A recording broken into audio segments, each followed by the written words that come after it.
Hi, I'm Angel Borrelli, and welcome to Season 8, Episode 14 of The FIX. And I am so excited about the topic that we're talking about today. This is the time of the year, flat ground throwing, pitching, and of course, all the questions are coming in. And I can't wait to give you, hopefully, everything that you need to get your program up to the best start that you've ever had. Okay, so let's just jump in on this calendar and just to ground the whole situation here. So Joey is a college pitcher from the Midwest that called me a few weeks ago, and it was actually at the beginning of what most people would call off season.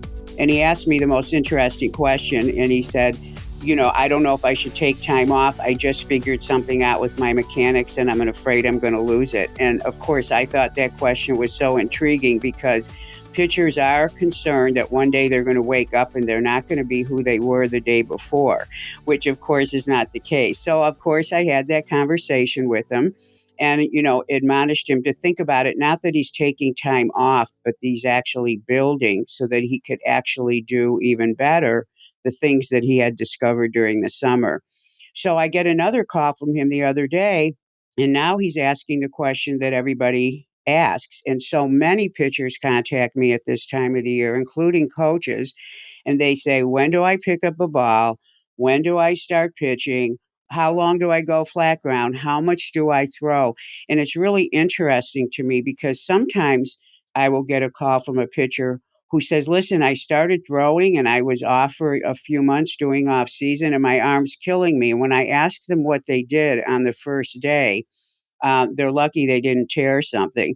So it's always great to hear from pitchers because no matter how many times I do shows on throwing programs, people still wonder, how do you get involved? And the number of people that don't re-enter correctly is so huge that I decided to dedicate this show to Joey, who is now going to get all the information he needs. And what all you can do is take the information and actually apply it to your own situation. So his situation is that, and I spoke with him, and he did start flat ground this week. He started it on Thursday, and he has to be ready by January 21st for something that's going on with his team. So I had to create a calendar that would acknowledge his being able to be ready for that. Now, what do I say when I'm saying ready?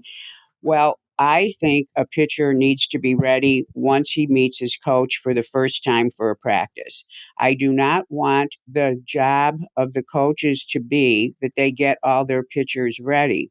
Because normally, because of rules and because of weather and because of the timing, a pitcher cannot get ready in a month. And you really need to be using the time that you're not in front of your coach wisely. Not only are you under less pressure to perform, but you have a chance to actually work on things in a technical sort of learning environment.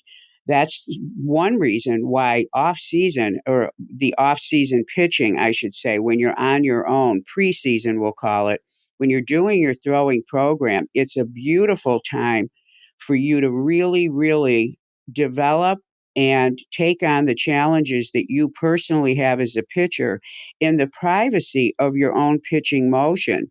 Once you show up on the field, I don't care if the coach says, listen, we know you haven't been throwing, so everything's cool. It's a completely different environment. So number one, I want you ready so that you then can actually focus on some of the intricacies of the game. So during this time, I want you thinking pitching motion, not so much pitching, because that's a whole different thing. The second thing is, I don't want the coaches to have to worry about you. They have their plates full, and sometimes they've got all these position players, all these things going on. They've got a pitching coach, but there is so much happening that the more you can bring to the table when you show up to practice, the better it's going to be for you. And there's nothing like being prepared. And all of you guys who are students out there know this. Nothing's worse than going into an exam that you know you didn't study for. But boy, do you feel good. You can't wait to get there when you actually feel prepared. So that's the way I want you to look at these next few months. It's critical, and it's also critical that you do planning for it. So I'm going to be talking about all these things and how you're going to make the most out of it. But to ground all this information, I want to answer the questions for you that usually are the first thing a pitcher says. When I bring out my calendars with my pitchers that I work with face to face, the first thing they want to know is, when do I pick up a ball and when do I start pitching? And then, so the first question that I ask is, when do you need to be ready for your practices? Not the first game. I want to know, when do you need to be ready for the first practice?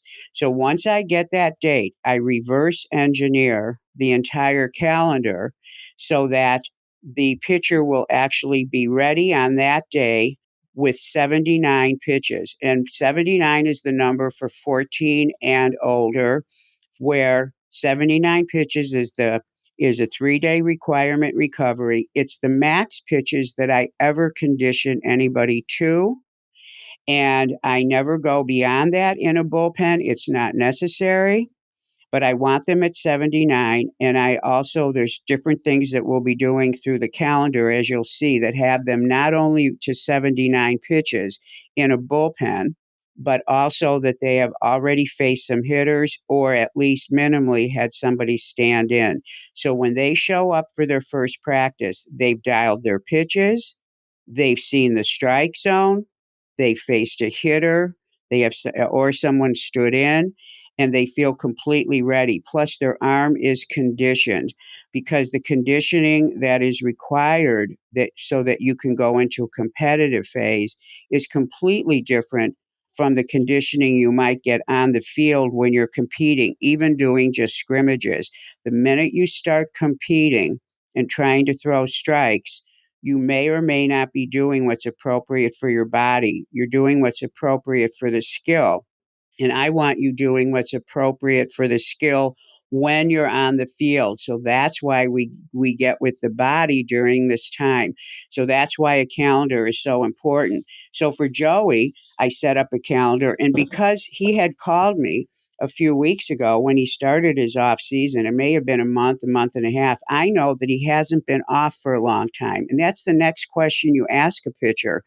Like for you coaches that are maybe calling your pitchers this week and saying, hey, we got to get ready. You need to know what they've been doing. If they played summer ball and they were playing till the end of September and they've only been off 4 or 6 weeks, they may not need a flat ground program the way that I'm going to design for Joey. Now, if you have been off for a long time, then you may need more time. So you want to use the flat ground as a very purposeful time to get ready to get on the mound. But you also want it to have intent to it. You want to intentionally work on things. I think my biggest problem when I'm out on a field and I'm watching a team practice is I see, the pitchers join all the players and they start playing catch. And I see this unconscious type of throwing.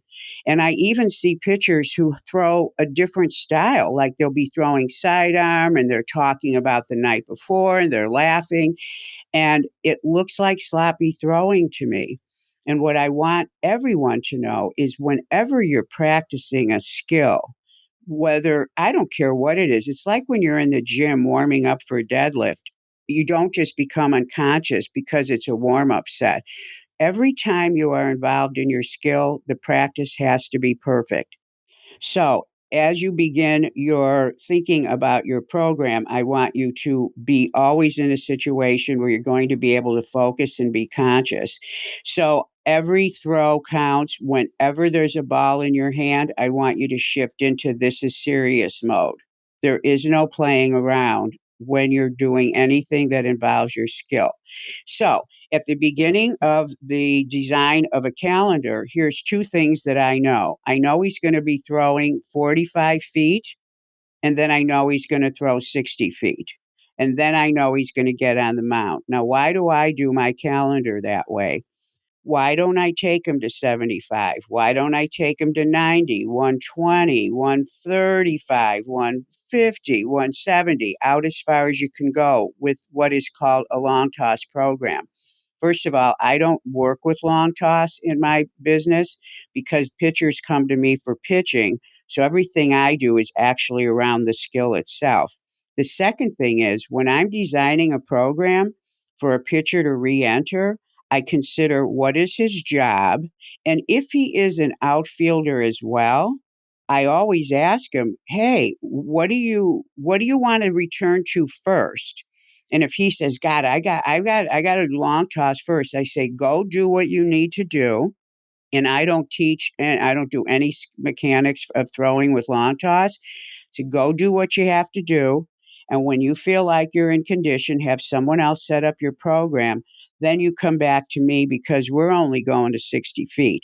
Because my job is the second I get with that pitcher, I'm dialing, even at 40 feet. I'm getting them locked in to 45 feet with no interference, 60 feet, no interference, and then on the mound. My other intent is I want them on the mound as soon as possible because there's only a certain number of things that you can work on flat ground. And because pitching is such a precision skill, it absolutely requires that you have perfect timing, you be able to do everything the way you want to do. And when you are throwing flat ground, the difference in flat ground and the stride and going downhill is number one, the stride. And the first point of timing of in a pitching skill is that the arm be in that correct early cocking position and foot touchdown. So when stride foot contact occurs with the front foot touching down, the arm has to absolutely be in an exact perfect position. And if you check through the last podcast on YouTube, Angel Borrelli Pitching, you can go to teaching moments and I talk about this. I talk about it being the spots that you have to hit. So many of the things I'm talking about, you can find where I have illustrations, etc.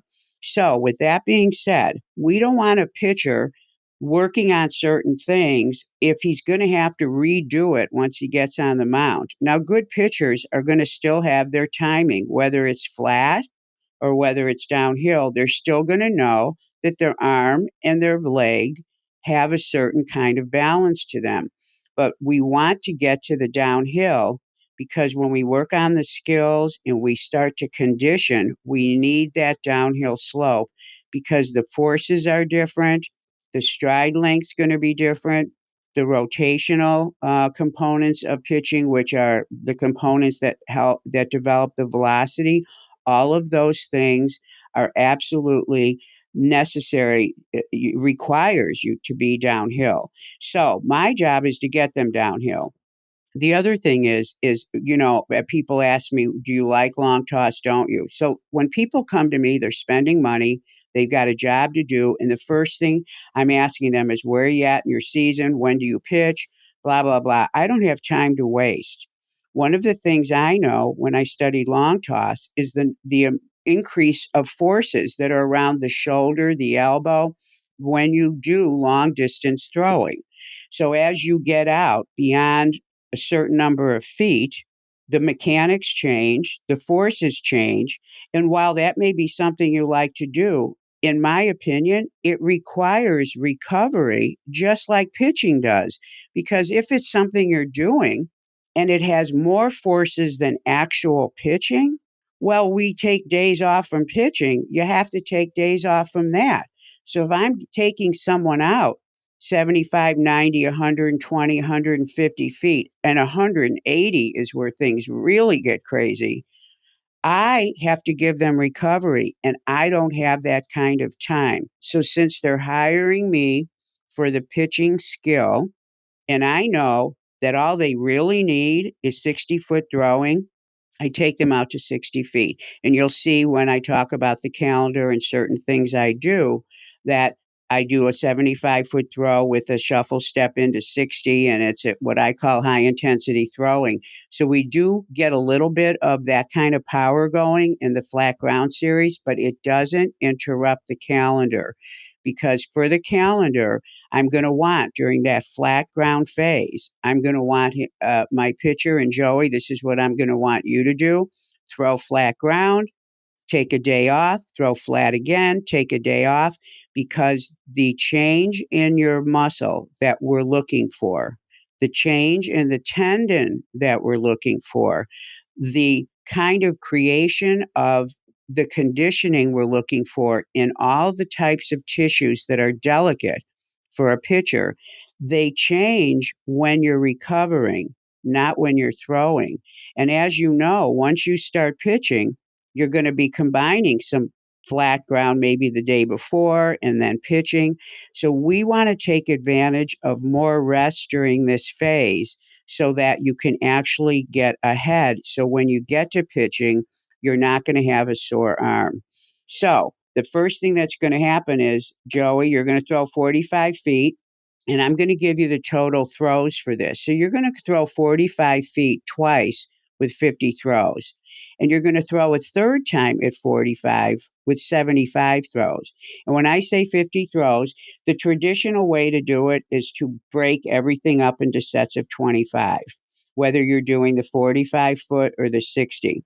But what I have found recently is that because I work with numbers between 12 and 15, like when we're throwing high volume bullpens, because when I want a pitcher to go on the mound, I don't want him to exceed more than 15 pitches. I mean, everybody would love efficiency, right? We would love 9 pitches. But so what I'm doing is preparing a pitcher's arm to start and stop, because that's another component of conditioning. So my pitchers are going to break their counts up to sometimes 12 to 15 when they're on the mound. So lately, when I have my guys throwing flat ground, we usually discuss, what do you want to do? And they are starting to take breaks at 15 or 20, but the total number that we have to do is 50. And that's for the first phase. So the first phase of 45 feet is 50. And the second phase is 75. And because 45 is kind of an awkward distance for pitchers, and I will be talking about how to use the 45 feet wisely in the next part of this discussion, I want to get him out of that 45-foot phase. So if he's thrown 50 throws at, let's say, 2 sets of 25, 3 sets of 15, 2 sets of 15, 1 set of 20. He's done that twice, and he's done 75 throws at 45. I'm good for him to go to 60 because, Joey, you weren't off for a long time. And so your arm is probably ready. Now, the other thing I want to say about these programs is that you do not take these as they're written in cement. If you need 2 days off, not one. If you need to stop at 60 throws because you can't get to 75, that's what you do. Your target number of pitches is 50. In other words, I don't want you to move to 75 throws if you can't complete 50 in a session. So maybe you have to take longer. So then the whole calendar might have to change. But this is the format. You have to start with some structure. Plus, if you see your arm getting tired at 30 throws, you don't be upset. Just say, wow, I'm glad I know this. And then you take your day off and you go back and you try to do 30 plus. So these are guidelines. But where the target pitch count or throw count needs to be is 50 throws at 45 at least twice, 75 throws at 45, minimally once, of course, because he hasn't been off long. So I want him to get to 60. Then when you get to 60, you're doing the same thing. So I've given Joey, I've given you 2 days where you're going to throw 50 throws at 60 feet. And then I want you at 75. And that's where what you're going to repeat 3 times. Now, why do I want him at 75? Because I don't want to move him to the mound with a goal of getting to 79 unless I know he's thrown 70 some throws. In other words, I'm looking for his arm to minimally be used as much in his flat ground program as it's going to end up being used as he moves through the program. And this is a program that works. So what I've done for you, Joey, is I've created 2 days of 60 feet at 50 and 3 days of 60 feet at 75. And where that's going to land you with a little bit of manipulation of pitch counts during your interval training program, it's going to land you at 79 pitches, when you need to be ready for your practice on that first day. So I want you to think about that flat ground program as what it is. So let's get to the pitching calendar. So the first thing that I do, as I mentioned at the beginning of the whole thing about flat ground, is I went right to a January calendar And I looked at the 21st, which is when Joey told me he needed to be ready for a practice or something going on with the team.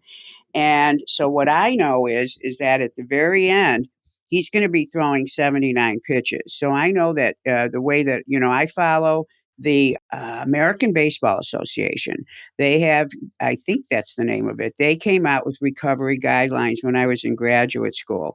And when I was in graduate school is when I started working with calendars, pitching, trying to understand what was going on. And they are the recovery guidelines that I have followed through my entire career.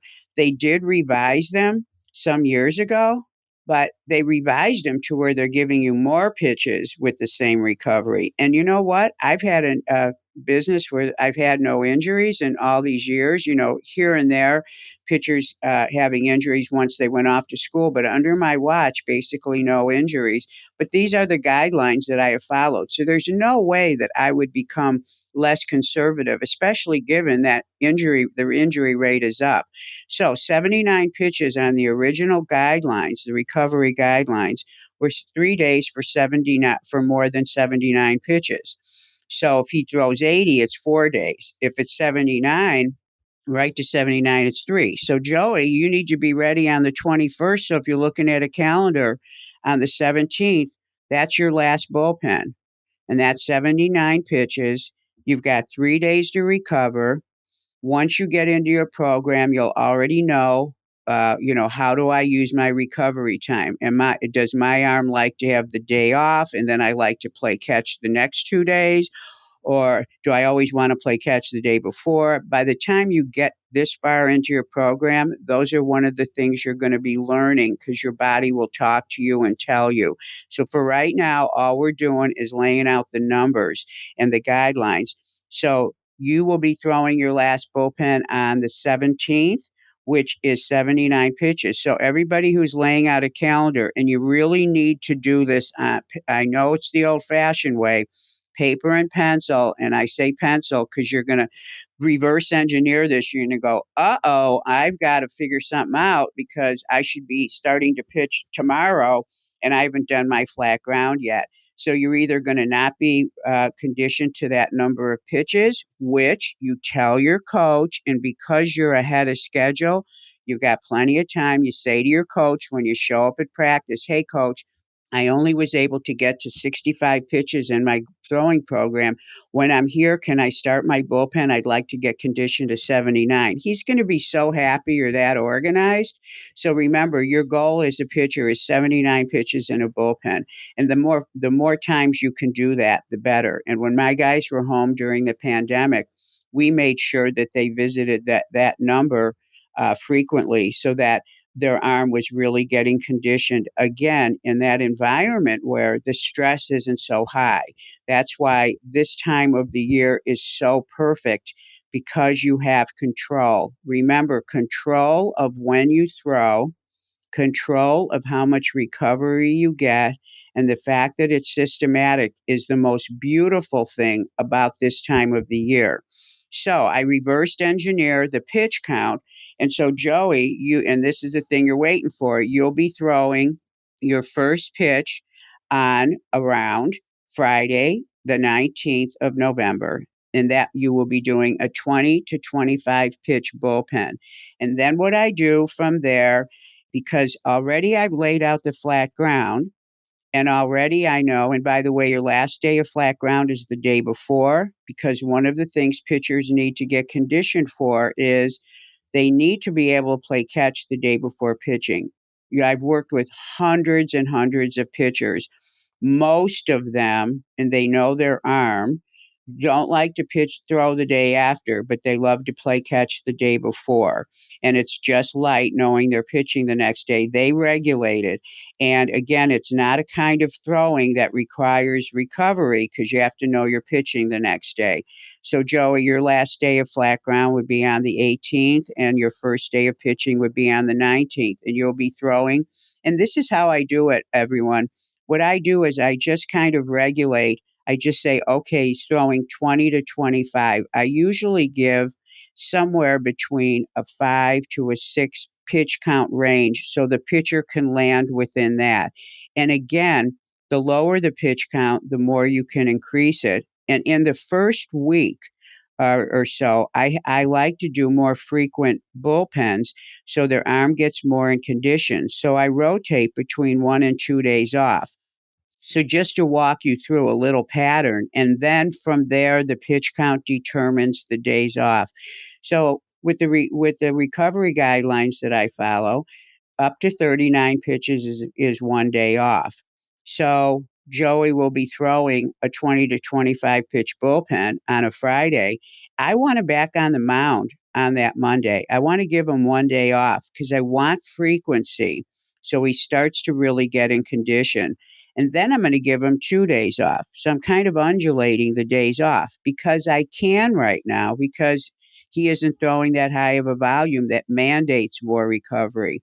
And this is the only time of the program that you can do that. Then I'm going to have him throwing again, and he's going to throw somewhere between 27 to 32, depending on what he did that Monday or what he actually got to on that Friday. And then he's going to have 1 day off, and then he's going to pitch again. He's going to have 2 days off. Then he's going to pitch again. He's going to have another 2 days off. And then from here on out, the requirement is 39. So from pitch 40 to 59, that's a 2 day recovery. And from pitch 60 to 79, that's a 3 day. So now you don't have any more creativity. Now you have to pitch him on every day with the proper recovery. So once he goes into a 43 pitch count, it's 2 days off. So then the calendar takes over. And that's how you do it. Usually the rule is not increasing more than 7%, but you can't always do that once the numbers get higher. So that is the way that you set up a recovery, you set up a throwing program where you re-enter with pitching and with flat ground throwing preceding it. So what I want to do next is I want to talk about, well, how do we use all the time wisely? And what are some of the tricks that I use so that when you're in your flat ground program, by the time you get there, you're actually kind of going to be ahead of the game.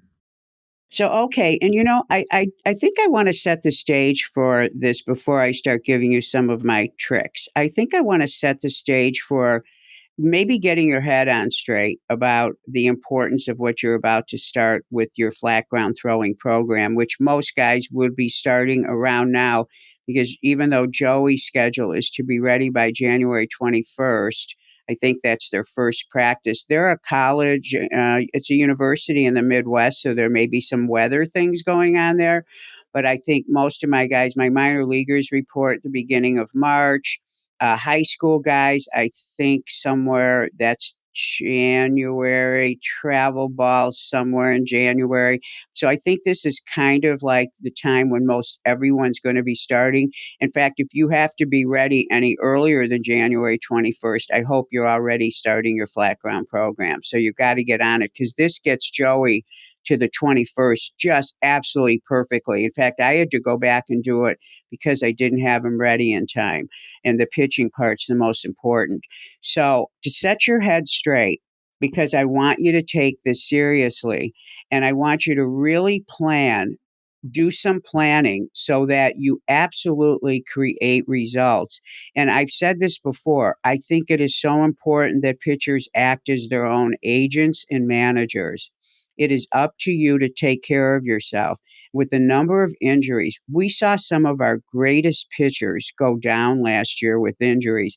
And I'm trying to figure out why, because the season before was so weird and there was so much time off that I'm wondering why they weren't more conditioned.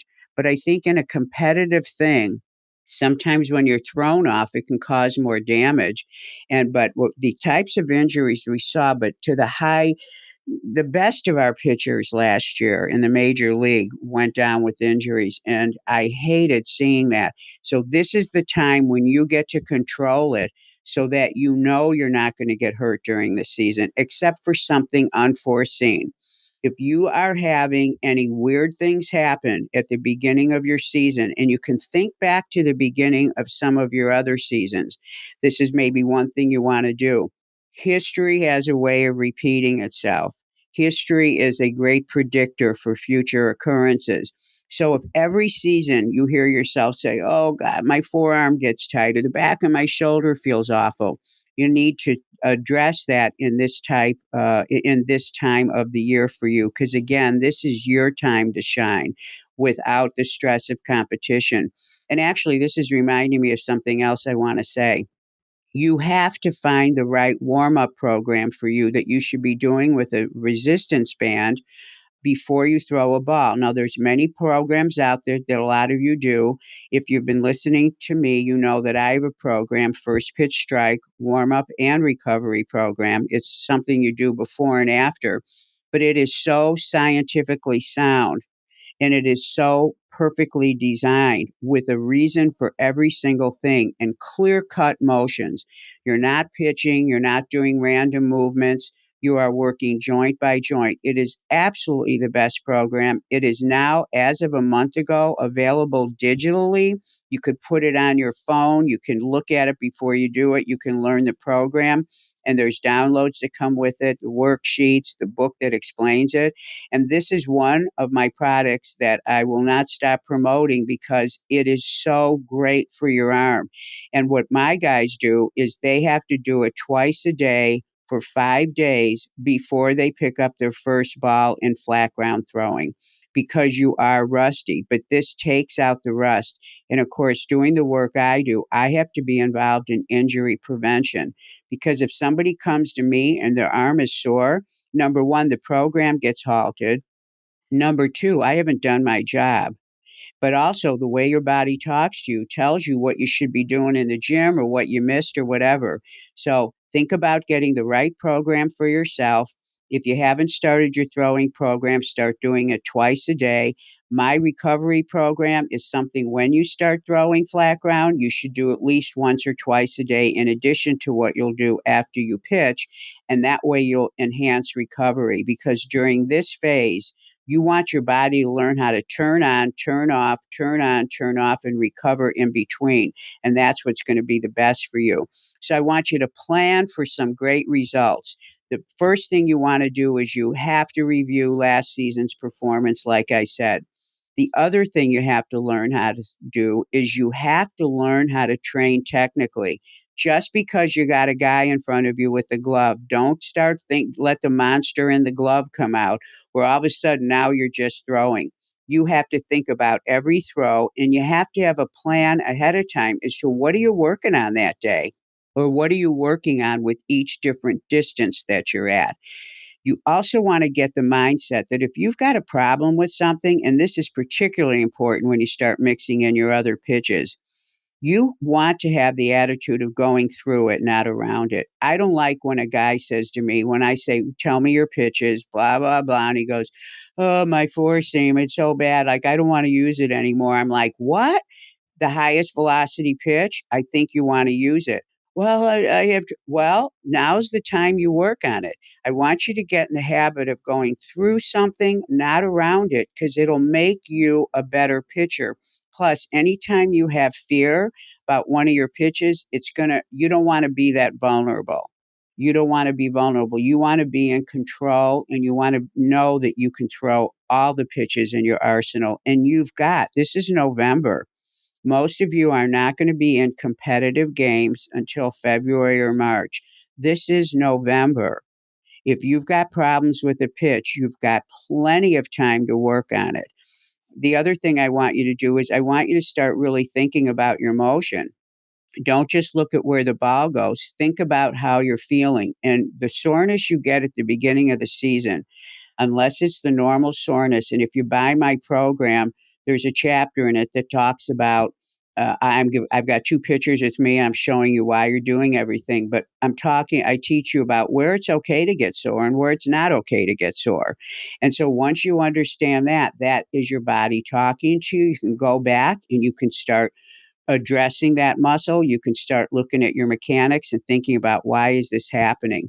The most important thing for you to do during this whole process is do not shift into automatic pilot.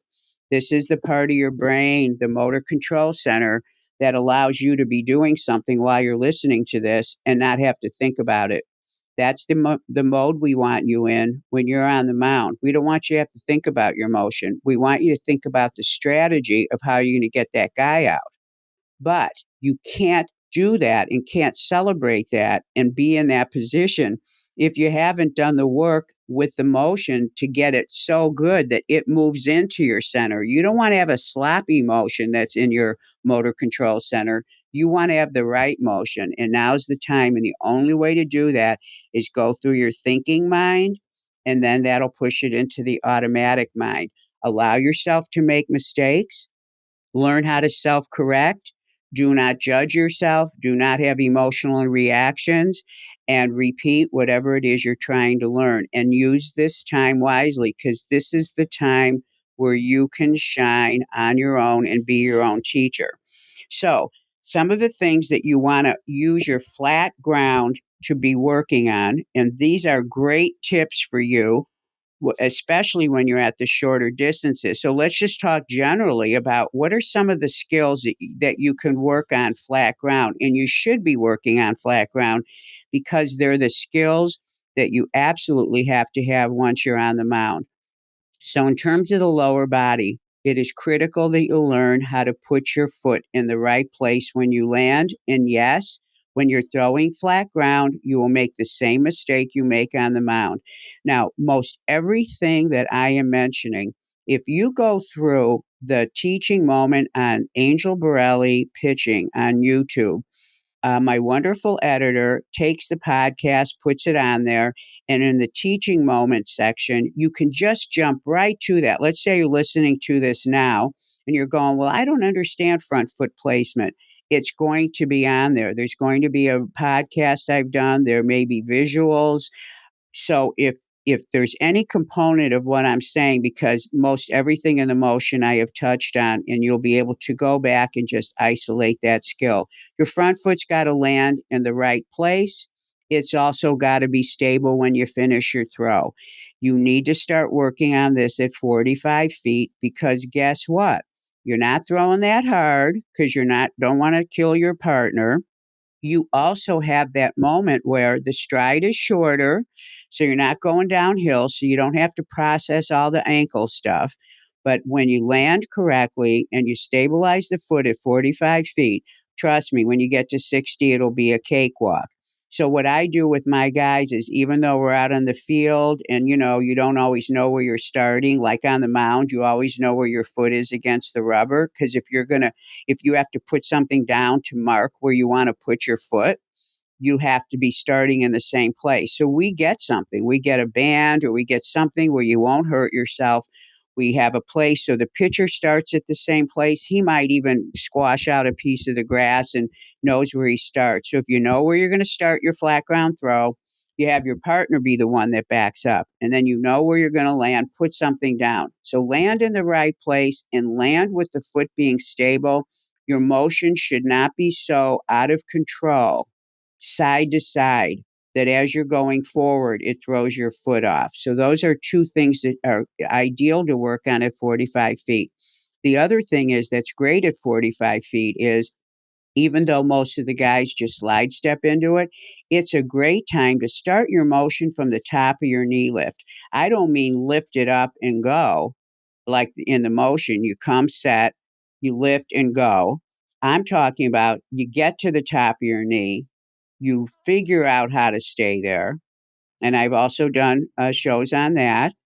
And then you're up there for a second, a moment where you know you're in control, and then you start your motion from there. Because again, you're not trying in your head, your body knows exactly how hard to throw to get that ball to 45 feet. You're not going to overthrow. So, because your body is self regulating, you absolutely can make that throw and start to work on that knee lift position, which, by the way, the minute you come out of your set position, it's the only leg on the ground, and you need to know how to use it correctly. Now, this brings me to something that, Joey, you asked me about, which is how hard do you throw? Do you throw a percentage or whatever? I'm not a fan of telling a pitcher how hard to throw because I know the body so well the pitcher knows how hard to throw. And if he's overthrowing, he eventually knows it. When you are warming up and when you're taking your first throws, your body self regulates how you're going to do it. So unless you're insane and unconscious, you are going to know how hard to throw and you're going to know how to increase it. If you go too slow when you're trying to do something that's fluid, if someone says go really slow, you're going to be really weird. And if someone says go really fast, you could be weird too. Your body knows how to do it. You know how to do it. And just know that your body will self regulate it. Plus, the other thing is that you guys are cognizant of is you've got a partner standing there. So at 45 feet, you're not trying to blast him off his feet. So start at the top of the knee lift. Another great thing to do when you're throwing flat ground. The other thing is the rear foot, which is that rear leg, which is the only one on the ground all the way through the stride. You have to know how to stay stable on it and how to use it into the ground to turn your pelvis towards the plate, which then the trunk and then the shoulders follow. So you need to learn how to not only use that foot on the ground so you're stable when you're up in your knee position, you're learning that, but how it works as you stride out and how it turns you. The other thing that's critical is for you to learn that that foot needs to be down when you're at the moment of acceleration so that you're using it to stabilize your forward motion and it comes up as you're going into your follow through. So these are simple things that you can think about with your lower body. And at 45 feet, all of them are doable. Now, with your upper body, I want you all at 45 feet. And this is the thing you're not going to do. You may not do because in some ways you're trying to keep things on a lower level in terms of velocity. I don't care how hard you're throwing or how hard you're not throwing. I want you to work on finishing your pitch, finishing your throw, which means going through the ball, which means using the accelerators to go through the ball. So that's one of the most critical things to do no matter what you're doing. And this is the major flaw I see when the guys are out in the field just flinging the ball everywhere. You always have to finish your throw. Exaggerate your deceleration from that top position, which once again, I have podcasts on this, from that ball release position diagonally down to your non-dominant hip. And that is complete deceleration. And also make sure the elbow releases so that your biceps don't get sore, which is one of the things. If your biceps are sore when you start your throwing program, you weren't finishing your throw. And you might have thought, oh, I can do a halfway throw at 45 feet. No, pay attention to this because unintentionally your body may cut off that throw. The other thing you want to work on with your upper body, use your wrist to keep the ball down. In fact, I have the catcher that works for me. When my guys are doing flat ground, which they're all doing right now, I have the catcher put the glove in different places. I'm still wanting the pitcher to work with his eyes and his control, his hand-eye coordination. And so if I see a pitcher that the ball's going way up over the partner's head, well, he isn't thinking seriously about that throw. The throw is always downward, even if you're flat. And so you have to use your wrist because the wrist is what keeps the ball down, and the wrist is what allows the fingers to pull against the ball and do the magic that you individually do with all your pitches. So make sure you're using your wrist. The other thing is your glove arm. The glove arm is the sloppiest part of everybody's body. It is the most important part, and you want to have a directed glove arm. And once again, you can find all this information through my podcasts.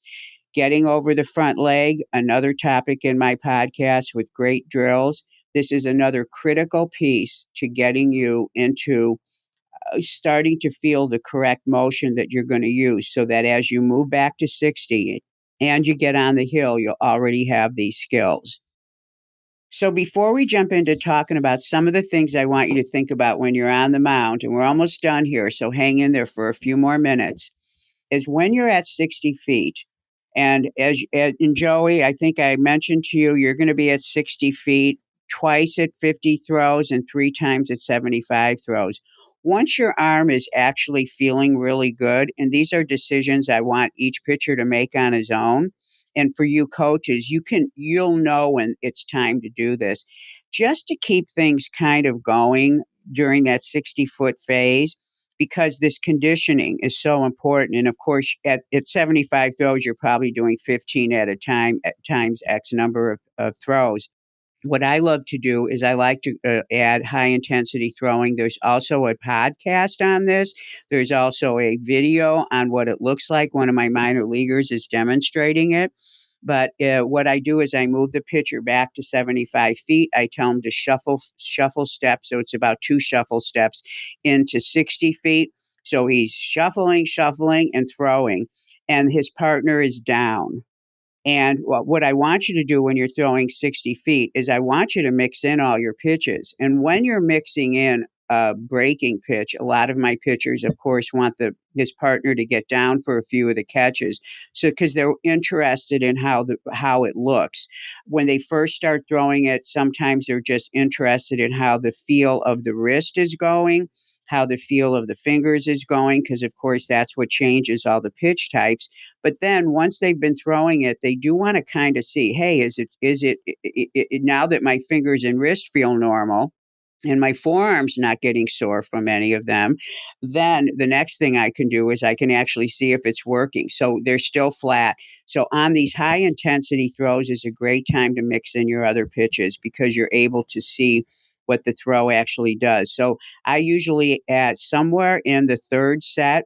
So this is one way to do it. So let's say you've thrown 50 throws flat and you've got to throw a third set and you've got to throw 25 more throws.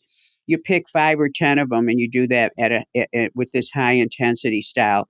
The catcher's down, you're flat ground, you shuffle in, you're working on your other pitches. Sometimes on each set of 25, let's say you say, I'm going to throw 15 flat and then I want to go 10 high intensity flat. So I'm going to shuffle in for 10 or shuffle in for 5. I can tell you that the guys are out of breath. And when we do high intensity throwing, which is a program that I have all in and of itself, they throw 5 at a time. So let's say you're saying, I want to throw 25 throws directly.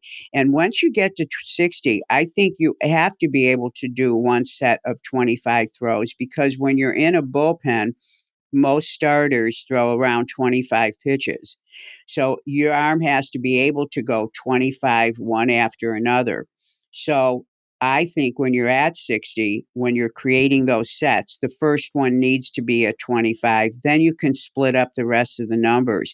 So then let's say on your next set of 25, you're going to go, okay, I'm going to go 10 flat, 5 high intensity, and then finish out with 5 or 10 flat. Once you do it, you'll know exactly how to program it, but make sure you move some of those things into your program because it is so incredible to be able to get that little bit of extra force. Plus, it starts getting you really ready for the bullpen. And make sure that you mix in all your pitches. And the thing about flat ground throwing at 60 feet is you absolutely want to be sure, and these would be on your regular flat throws, you want to make sure that you are working on your timing and make sure that because you're flat ground, you start to really embrace the fact that pitching is a timing skill. What I want you to do is you move through the motion slower than you do during the acceleration phase. Some guys, they come out of the gate too fast, thinking that they have to push off the mound so hard, and then they end up having to put the brakes on at when their foot lands. You do not want to be putting your brake on at the bottom of the hill. You want to transition into the most powerful part of the motion. The stride is not the most powerful part of the motion. It's where you create intent to be powerful in your head, but you have to be able to land in a controlled fashion so that everything else happens correctly. So when you are throwing flat ground at 60 feet, this is a consideration you always want to have. You don't want to just start it when you get to the mound, but when you get to the mound, you're going to absolutely need it. So now let's talk about the mound. And so here's a few rules that I give all my pitchers and that I think is so important for pitchers to actually embrace. And I want you to develop your own set of rules and commandments for when you're on the mound. So this particularly is where I stress, do not do anything randomly. Don't get on the mound and not be thinking about what you're doing. Every time you throw the ball, it matters. Do not repeat errors. If you are working on your fastball command, and let's say you've thrown 4 balls in a row, and you can tell because they went over the catcher's head or whatever, do not move to your changeup because, well, in a bullpen, we mix in all our pitches. Stay with the pitch for as long as you're able so that you can figure it out. There is no skill that we don't need to repeat in any sport, but for some reason in pitching, I'll see a guy miss 2 changeups and he moves on to another pitch because you're usually varying your pitches. Well, maybe that day that has to be changeup day. So just to remind you, in terms of the forces, a fastball and a curveball have the greatest amount of forces around the elbow joint. So don't, if you go, well, I shouldn't throw 3 curveballs in a row. Throw 3 curveballs in a row. You throw 3 fastballs in a row. The only difference in a curveball is if your forearm isn't conditioned for that motion that it has that's different than a fastball release, well, it's going to talk to you. And of course, if you start feeling it, go back to a changeup or some other kind of release. But then when you get off the mound, look in the mirror and say, whoa, I didn't condition my forearm for a curveball, so I better get in the gym and take care of that. But the fastball and curveball, same amount of forces, changeup has the least. And the other pitches that are so common, the splits, the sliders, the cutters, what they have is exotic things that you're doing with your wrist and forearm. So as you're working on them, and because they're usually a little bit lower velocity pitch, as you're working on them, pay attention to what your forearm's doing. And again, if when you find yourself releasing a slider, your forearm starts to get tight, always dissipate it. Don't let it accumulate, but make sure you keep working on the pitch that you need to work on, and then take the notes in your head from what you're feeling, because here you are, you're in your shining phase where you're in complete control. Get in the gym and condition your forearm for that particular pitch. Or take from my last podcast, I talked about working in the gym with the wrist and using a weighted ball just on a wrist flip, not throwing from the shoulder with the weighted ball, just the wrist. And you want to work on whatever pitch that you're having trouble with. That is the direct way to condition your fingers, wrists, and forearm for those exotic pitches. Then when you go back to the mound, you'll be able to work on that. And immediately when you are on the mound, always make sure that you are using your glove arm correctly. This is when glove arms get really out of control. You want to remember it's called a direction arm for a reason. The other job it has is it pulls, your upper body is rotating. It assists with the upper trunk rotation because as you pull the left arm in, the trunk comes around. So it's actually it's kind of a push and pull with both sides of your body when you're pitching. So you don't want to have your glove arm blocking your rotation or pulling you offline. Remember, you want to go downhill in the exact direction that the ball is going from your hand down into the glove. And speaking of the glove, always use your catcher during this part of your training to have him give you an early glove. Have him put the glove in different places. Eventually, of course, you want to hit the spot because you're envisioning where your ball's going. But when you're practicing, practice the eye ability to see a spot that's actually really there. And then your hand trains itself to get to that spot. That's called hand-eye coordination. It's why target practice is important for anything that anybody does that involves placing something or shooting something or delivering something to a spot. So while you are in these golden days where you're in complete control, have the catcher put the glove in certain places as you're working on pitches or you're working on location. And make sure that you actually define in each bullpen what you're doing. You never want to be sloppy in a bullpen. I think also that I want to just finish with just talking about two things in the bullpen when it comes to as you get more volume.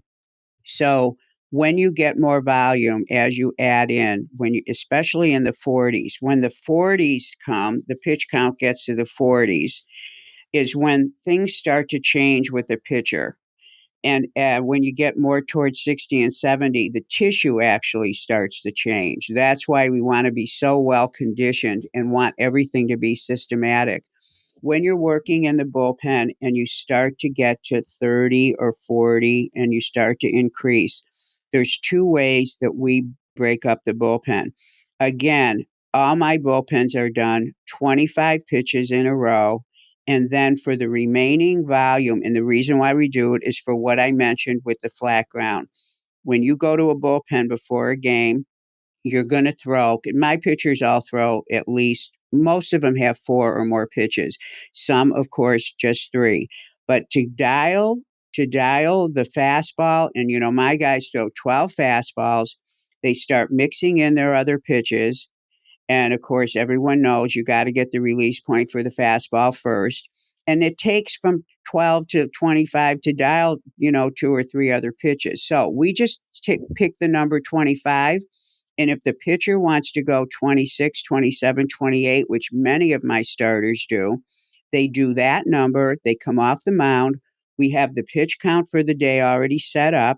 So let's say it's going to be 45 pitches. Then the pitcher might say, okay, I want to break this up into 9 pitches and then this number of pitches. And so we then start to break up the volume in just a pitch number. So we'll go, let's say it's a 50 pitch day. We'll go 25 in the bullpen. He comes off, he takes a break, he goes, okay. Then I let him tell the catcher, and he'll usually go, okay, I want to do 12, take a break, 13, take a break. Perfect. My guys are taught how to know how to do it, and you have to be in control of yourself. You have to learn who you are. So that's how we do it when we're starting to get the volume up. When they're starting to get into the 60s, which now we know we're getting close to where they're going to be showing up for practice, then we start simulating it with outs. So then the catcher will call balls and strikes, and then we do outs. And when he gets 3 outs, then we stop. If unfortunately there's too many pitches, he might stop before 3 outs, but that's when we start simulating. And then somewhere around, and Joey, this is another important thing I forgot to mention. So on your calendar that I've designed for you, so somewhere around the week of December 19th, which is when you're going to be into your 50s and 57 pitch counts, I'm going to want you to get somebody to stand in. I always like having a hitter just stand in before they start swinging, because I notice it's more stress when the hitter isn't swinging. So the hitter is not swinging. You can decide if you want to call balls and strikes. Of course, it's really good to do that. But the eye of the pitcher has got to start to accommodate seeing something there. And my guys that were off for the pandemic, when they went back, oh, I can't tell you some of what their ERAs did. One was telling me, Angel, I can't believe, even though he was, practicing out here, when he went back, he didn't face hitters. And then when his first game, it was like he was having trouble actually visualizing. This is an experienced pitcher I'm talking about. And this is more than one that said this to me, having that hitter be in there, it's almost like their eye was off. So we came up with some things to do to correct that. So you want to get that going. So standing in the week of December 19th, Joey, and then on the 26th, somewhere around there, you want to start facing hitters. And of course, this is, you get your guys, you go out to someplace in the field where you can do this. And of course, if you don't have a place where they can swing, well, then you're going to just have them stand in. So anyway, those are some of the creative ways that I want you to think about your throwing program. And I really want this to be the year where all of you pitchers learn how to take care of yourself and know thyself. That is a saying that's been around for a long time. You should be figuring out, what do I like better, playing catch the day before, the day after? How many pitches do I need to really be warmed up? What's my weakness? What's my strength? What's my body telling me right now? In the first few weeks, if you listen to what your body tells you, it will lead you in the correct direction so that you will be able to actually know what to do in the gym, where your weaknesses are, where your strengths are. And remember, you can only become better if you take something. You can get better when you're working on the things you're already good at, but you really get better when you work on the things that you're not as good at. So thank you so much for listening today. And remember, you can find me on Instagram, Twitter, Facebook, and YouTube at Angel Borrelli Pitching. You can go to my website at angelborellipitching.com, where you can find my first pitch strike program and a great book on strength training the elbow. And please continue to call me. And Joey, thank you so much for calling me and asking such great questions, because I know that there are thousands of other pitchers out there asking the exact same question. And of course, please email me as Joey did, angel@gymscience.com, and I'm happy to get back to you and happy to help. So I'll be talking to you soon.